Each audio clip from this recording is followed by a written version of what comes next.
I've got big crypto news for you. What a day it was for the crypto market. Bitcoin over $23,000 as the relief rally continues. And the SEC got grilled today by the U.S. House Senate Committee, the Banking Committee, and Tom Emmer and Warren Davidson went after the SEC, gloves off. And then we had Mr. Mongoose Coin himself, Brad Sherman, make an appearance talking about crypto. And I want to talk about the script he was reading, guys. This is very interesting, but I got to break this down for you, share the highlights. I got clips for you guys to watch. It is incredible what took place today. And I want to talk about what the folks at Ripple were saying. And then we also have huge news out of France. The largest bank in France is about to offer crypto custody. Let's break it down.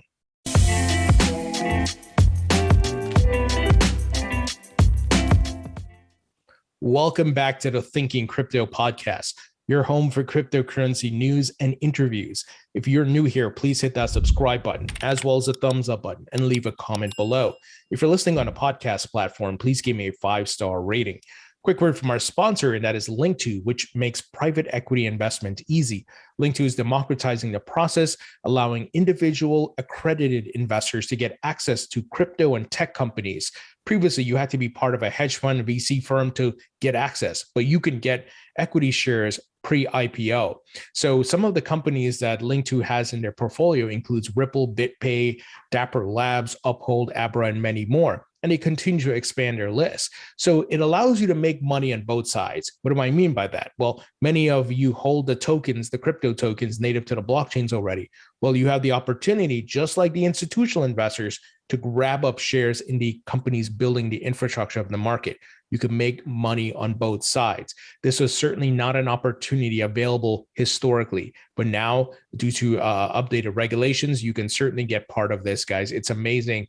The door that is opening here for many of us to be able to make money on both sides, just like the institutional players. So if you'd like to learn more, please visit the link in the description. Well, guys, Bitcoin today was surging past $23,000, looking very strong. And as we talked about in yesterday's video, this is a relief rally for sure.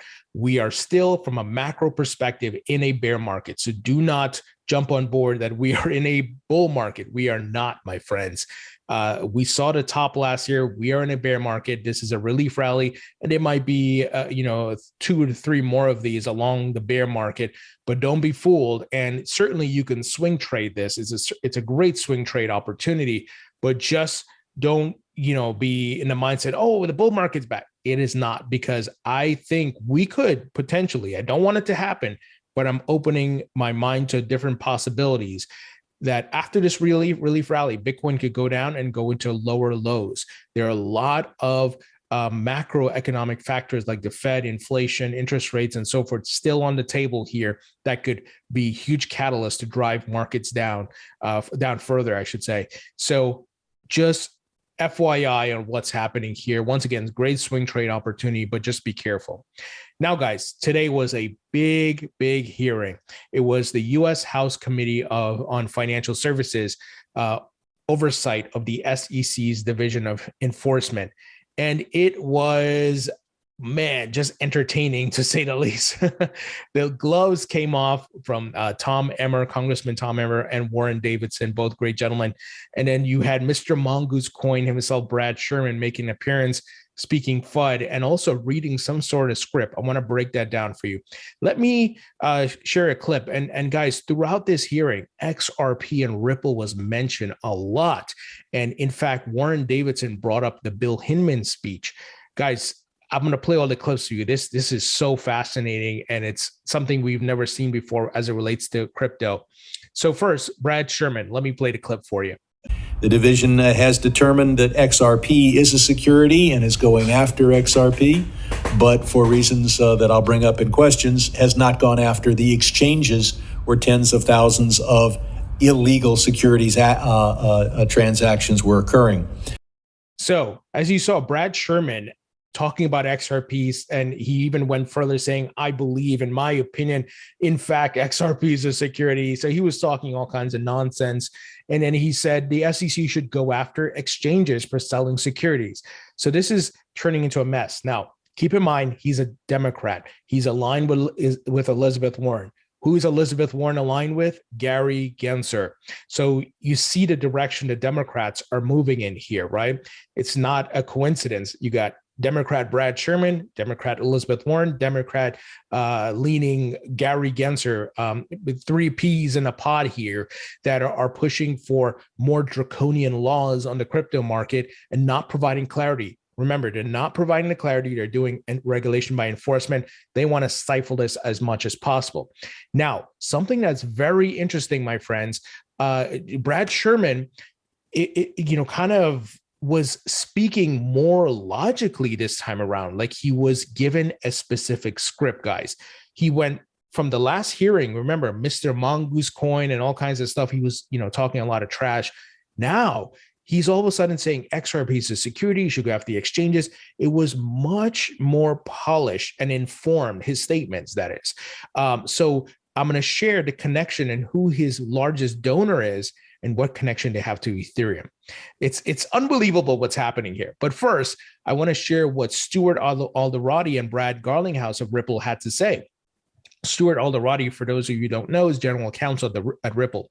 He said, in response to what Brad Sherman had to say, "Can I get a fact check on aisle 2, please? Representative Sherman, the U.S. has not, in fact, no country has determined XRP to be a security.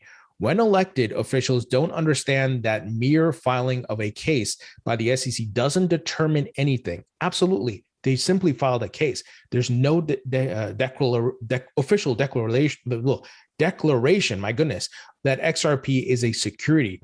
And we know a lot of the exchanges got spooked and they delisted it, right? Because they're like, okay, I don't know what's going to happen here. But clearly, no other country around the world has said XRP is a security. They have classified it as a virtual currency. It's just Goldman, Gary Gensler, Jay Clayton, and these guys who essentially did it. Stewart said, "It's more than concerning." He continues here saying, "Only the court can make a determination. It's called due process. This is a pernicious effect of the SEC's regulation by enforcement approach, harming people, markets, and American innovation with unproven allegations masquerading as regulation." Wow. And Brad Garlinghouse tweeted out at Brad Sherman, by the way, he tagged him. He said, "Representative Brad Sherman has magna cum laude at Harvard Law. He must know better, but is trying yet again to advance a political agenda over sound policy and ignoring that what the law actually says." Absolutely, guys. So I'm glad these folks are coming out and calling out Brad Sherman. But let me give you the details. Why Sherman all of a sudden had a polished statement around crypto, and he's talking specifically about XRP and Ripple. We know he historically has been going after crypto, trying to shut it down. People also exposed him last year, showing his connections with payday loan companies, big banks, and financial institutions, many who don't want the disruption of crypto, right? Because it's taking money out of their pocket. So we know that. However, something else that was recently revealed for his top contributors for the 2021-2022 year, Democracy Engine was his largest donor, giving him $68,850. Well, who the hell is Democracy Engine? Well, they are like a voting platform and the ability to crowdsource campaign donations, which actually is a great thing, right? It's a great thing, versus corporate donations to politicians, which makes them, they do the bidding of the corporations versus the people. But that's a different story for itself. Well, this platform, my friends, is running on Ethereum. It's an Ethereum-based cryptocurrency called Peeps, and they talked about, Democracy Engine and the processing, all that stuff, yada yada. So, a Ethereum-based project funding Brad Sherman. And all of a sudden he comes out with this more polished, very laser targeted, specific talking points. And he mentions XRP multiple times. He's talking about the SEC to go after crypto exchanges and so forth. Guys, you see what's happening here? This is the game being played. However, I got good news for you, because Congressman Tom Emmer and Warren Davidson ripped him and the SEC a new one today. And Tom Emmer, I'll play the clip here for you, what he had to say, and I'll read some statements as well. Let me play the clip here. Chair Gensler ever directed you, or to your knowledge asked any of your colleagues, to make it a bloodbath for companies who don't respond to a sweep letter, which are voluntary? No, that's not happening. Interesting. We've become aware that Chair Gensler has in the past directed the Division of Enforcement to send a sweep letter to a particular sector of the crypto community designed to jam them into a violation that is allegedly unconstitutional. And if any company does not respond to said sweep letter, which I'll reiterate, as you've said several times, are supposed to be voluntary, then the SEC would make it a, quote, bloodbath for them. If true, I imagine such a tactic would significantly erode trust between the public and the SEC. Here's the problem. The SEC isn't interested in clarifying what areas of the crypto industry fall under SEC jurisdiction. We know that because FinHub, that you've referred to, the SEC division focused on crafting crypto regulation, has essentially dissolved under Gensler. Nonetheless, while abandoning good faith attempts to clarify how the Commission's existing authority applies to digital assets, the SEC is hell-bent on expanding the size of its crypto enforcement division and using enforcement to unconstitutionally expand its jurisdiction. Under Chair Gensler, the SEC has become a power-hungry regulator, politicizing enforcement, baiting companies to, quote, come in and talk to the Commission, then hitting them with enforcement actions and discouraging good faith cooperation. Understand, sir, there is a new day coming. Thank you. I yield back. Wow. The statement he made, there's a new day coming. Why is that, my friends? Well, remember, the Democrats are looking like they're going to lose the midterm elections. That means more Republicans taking power, and Republicans who are part of that banking committee and the House Financial Services are going to go after Gensler big time. Gensler better change his tune. He better clean house because he's going to be in big trouble. And here's what Eleanor Tourette said about Tom Emmer. Sparks flying from Representative Tom Emmer. He said the SEC is hell-bent on expanding the size of its crypto enforcement division and using enforcement to unconstitutionally expand its jurisdiction under Chair Gensler, and so on and so forth. So essentially calling out the regulation by enforcement, the lack of clarity, the bait and switch the SEC has been doing to crypto companies, right? Coinbase CEO tweeted out SEC is acting shady as hell. And we've seen Library and those folks, really highlight the shady tactics and activities by the SEC. Now, Tom Emmer also tweeted out, he said the SEC Director of Enforcement admits the SEC is cracking down on companies outside its jurisdiction. Absolutely unacceptable. He said under Chair Gensler, the SEC has become a power-hungry regulator, politicizing enforcement, baiting companies to come in and talk to the Commission, then hitting them with enforcement actions, discouraging good faith cooperation. So I'm so glad, we got guys like Tom Emmer, and I've interviewed him a couple of times, going after Gensler and the SEC and trying to keep them accountable. And once again, big election coming up. And this was also, this whole hearing and everything was covered by the Fox Business, and they were talking about it. And, even Susan Friedman of Ripple, head of policy, tweeted out, a new day is coming, quoting Representative Tom Emmer, and saying, keeping the SEC's feet to the fire. So I think Emmer knows Republicans are going to win, and they're going to go after the SEC, and there's going to be change coming. But we got to be patient, guys. This is not going to happen tomorrow or next month. But they know what they have, their agenda, Tom Emmer and these guys, and they're going to go after the SEC.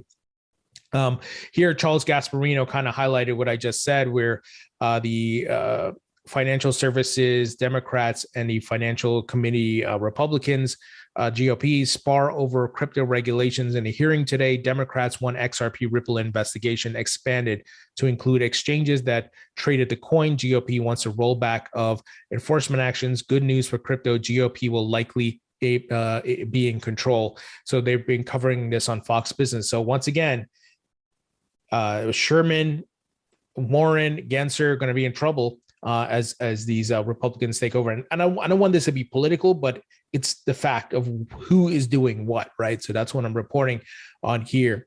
And here, guys, shout out to Warren Davidson, because this man brought up the Bill Hinman speech, which we've been talking about for a year now. And to the people who've been calling me a conspiracy theorist, saying, oh, you've been talking about Bill Hinman and Gary Gensler. Look who's talking about it now, members of Congress, because it is factual. It's something that happened. It's a clear conflict of interest. And when you hear what the director of enforcement from the SEC had to say, it validates what we've been talking about on this channel, guys. So Warren Davidson presses. Warren Davidson presses the SEC enforcement director on selective enforcement in crypto and Hinman's Ethereum speech. Of course, Gruel, which is the guys who's the enforcement director, refuses to answer. But let me play the clip so you guys can hear what he had to say. And thankfully, we can clarify some of the things here. I just want to clarify, I think enforcement's a very important function for the SEC. And so thank you and those who are committed to doing it honestly and ethically as part of our government at the Securities and Exchange Commission. But fundamentally, are digital assets exempt from treatment as pump and dump scams? No, we've seen pump and dump schemes involving digital assets. How many enforcement actions have been taken by the SEC?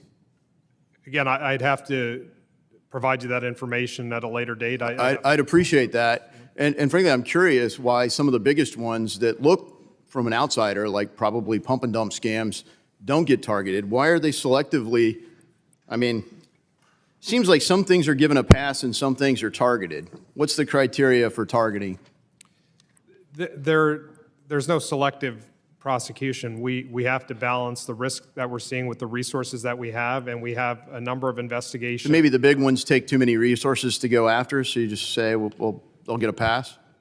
No, I'm very proud of the work that the 1,300 women and men in my division do. They don't give people a pass. They hold violators accountable. Okay, let me run a hypothetical scenario by you. Say an SEC official gives a speech at a conference, and the official begins, of course, by stating that, quote, their views are their own and not necessarily those of the commission. Anyone who's ever heard an SEC office official speak would know that this is standard, and they would not interpret the speech as legal guidance.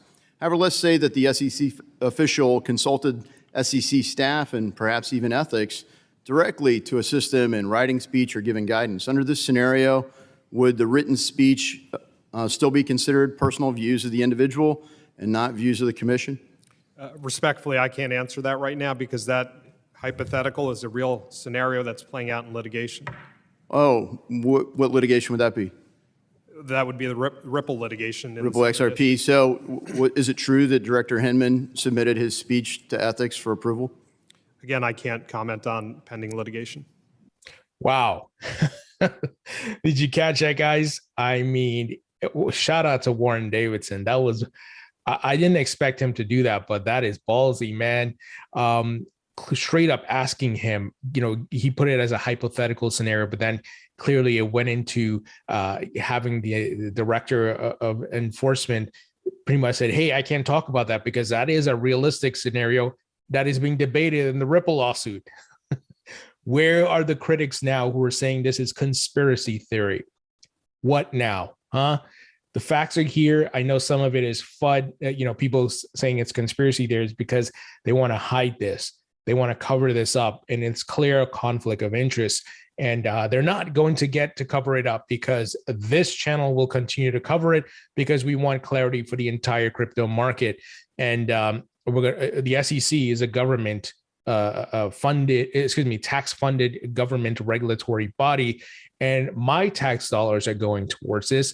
And they're supposed to have some sort of integrity. How is it that these people are getting bribed and whatever it may be and having these conflicts? That should not happen.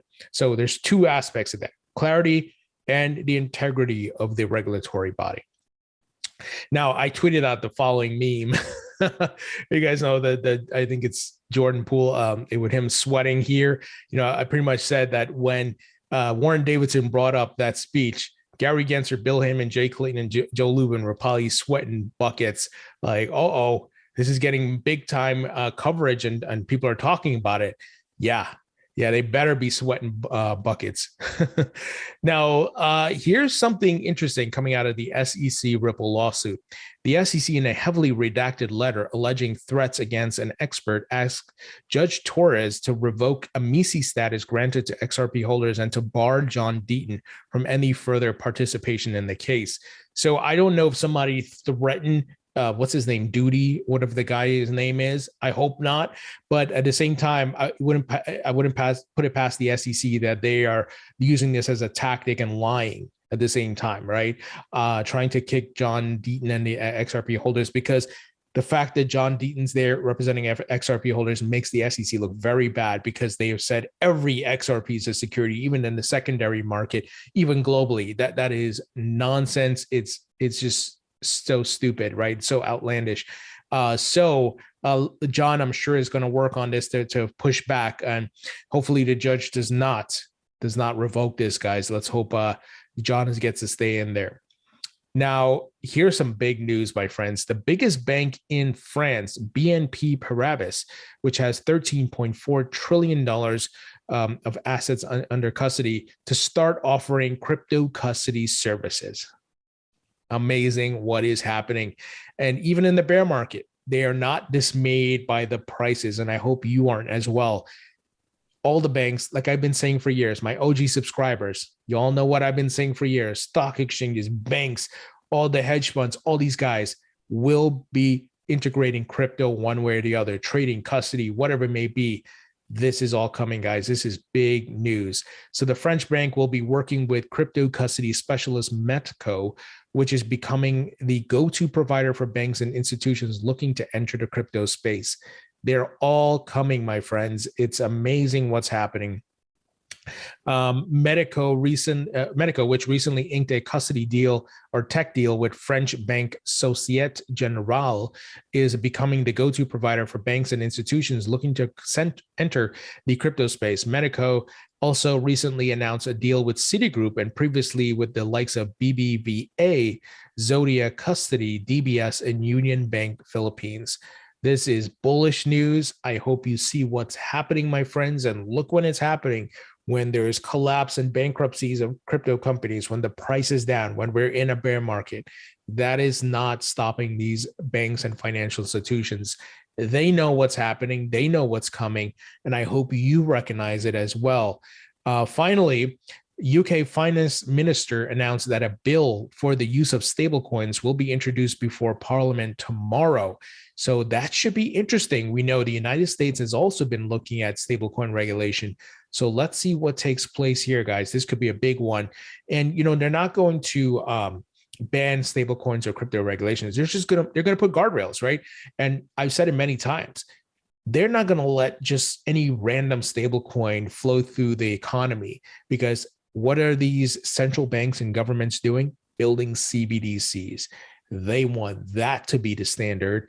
And the stable coins can have their little niche and have their little share of the pie, but they want CBDCs to be the big thing here. So it's very important to be aware of this. And of course, stable coins run on many of your favorite blockchains, right? Look at Circle USDC that runs on multiple blockchains and so forth. So very interesting what is happening here, my friends. All right, that's the news. We'd love to hear what you guys think about what, you know, the comments that were made today, and just a big time hearing. And this XRP Ripple mentioned. I can't believe the Ethereum Bill Hinman speech was mentioned. It's amazing. And I think Gensler is going to be in trouble, as it looks like Democrats are going to lose and more Republicans are going to take power, guys. And it's going to be interesting come later this year. So we just got to be patient. It looks like some of these congressmen are taking the gloves off. Anyway, let me know what you guys think, and I'll talk to you all later.